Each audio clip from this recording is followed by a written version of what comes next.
Саламатсыздар ма? Қазір сіздерге 1 минутта Canva'ның көмегімен презентация қалай жасау керектігін үйрететін болам. Сіздер лайк басып, сақтап қойыңыздар. Олай болса, кеттік. Бірінші, мен өзіме керекті ақпаратты жасанды интеллекттен алатын болам. Жасанды интеллектке өзіме жасанды интеллект туралы ақпарат жасап беруін сұрайтын боламын. Жасанды интеллект туралы ақпарат сұрадым.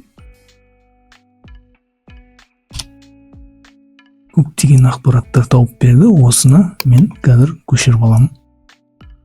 Одан кейін Canva'ға барамын. Canva'да бізде ең бірінші ашқаннан кейін документ деп тұрады. Осы документке барасыздар.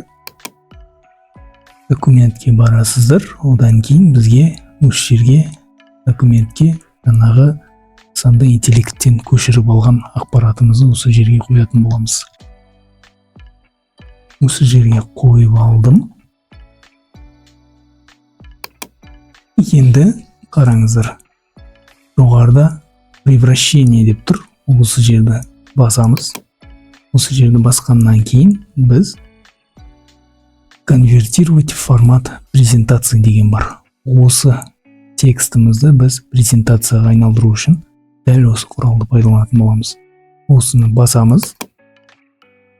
Осыны басқаннан кейін бізге 8 түрлі шаблон беретін болады.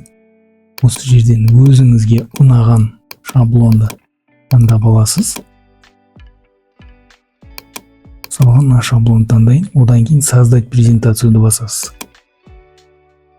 Создать презентацияды басқаннан кейін бізге Canva дәл осындай презентация дайындап берді. Дәл осындай керемет презентация дайындап берді бізге.